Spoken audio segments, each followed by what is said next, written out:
Hi again, it's Julie with PJ Library Baltimore and the Mack Center for Jewish Education. Today I'm really excited to share with you one of my favorite Jewish folk tales. I love it so much I decided to retell it and illustrate it. And so in just a second it's going to pop up on your screen and you'll get to learn one of my favorite stories.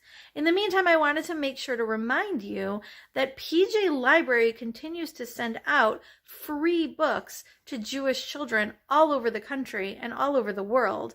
And in Baltimore, we're so thrilled that so many of our kids are already getting free books. If all of your kids in your home are not already getting free books from PJ Library, make sure to go to pjlibrary.org. We are always taking on new subscriptions. If you have a new baby, if you have a sibling you forgot to register, or if you just never got around to it, we want to make sure to get everybody signed up. So www.pjlibrary.org, make sure you sign up, and we look forward to seeing you at one of our programs in real life when we can. Until then, we keep loving seeing you all online on Facebook, and we will see you soon.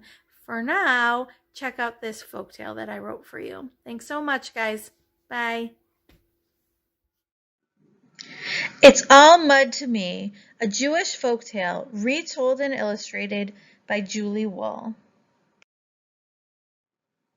Shlemiel and Shlemazel were Israelite slaves in Egypt. Like the other slaves, they worked very hard, and because they were slaves, they never had much reason to look up.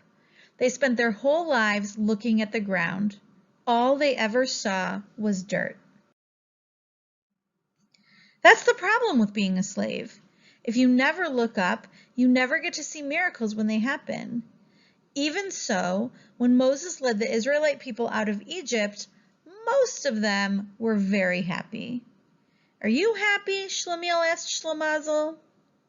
All I see is rocks and dirt, Shlemazel said to Shlemiel. There was dirt in Egypt, there is dirt here. Why should I be happy? And when Moses split the sea, allowing all the Israelites to cross safely into dry land, the Israelites danced and sang and celebrated their freedom. Shlemiel turned to Shlemazel and said, "Why is everyone dancing? All I see is dirt." And Shlemazel turned to Shlemiel and said, "This dirt is wet.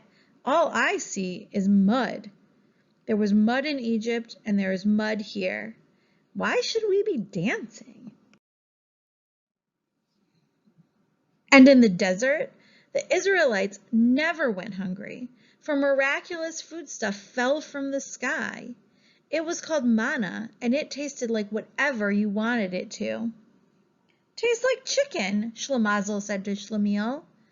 "There was chicken in Egypt, and there is chicken here," Shlemiel said to Shlemazel. And when Moses brought the Israelites to Mount Sinai to receive the 10 Commandments, the people stood at the foot of the mountain. And there was thunder, and there was lightning, and the people learned about the Torah and how to become the Jewish people. "All I hear is thunder," Shlemiel said to Shlemazel. "And lots of yelling," Shlemazel said to Shlemiel. "There was yelling in Egypt and there is yelling here," they both agreed. On and on they went, traveling through the desert with Moses and the Jewish people, never looking up, never seeing all the miracles around them. All Shlemiel and Shlemazel ever saw was dirt. Until one day, finally, the Israelites came to the Promised Land. The land of Israel was flowing with goat's milk and date honey, and there were olive trees and wheat and barley. The people were overjoyed. "Are you overjoyed?" Shlemiel asked Shlemazel. "All I see is dirt," Shlemazel said to Shlemiel, "and some bushes. There were bushes in Egypt and there are bushes here. Why should I be overjoyed?" And so, instead of stopping in the Promised Land and rejoicing with the people, Shlemiel and Shlemazel kept walking.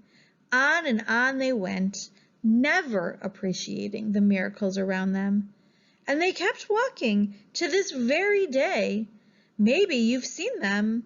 They wander the earth, always complaining, never looking up, never appreciating what they have, staying a slave even after they were freed, all because they simply never looked up and saw.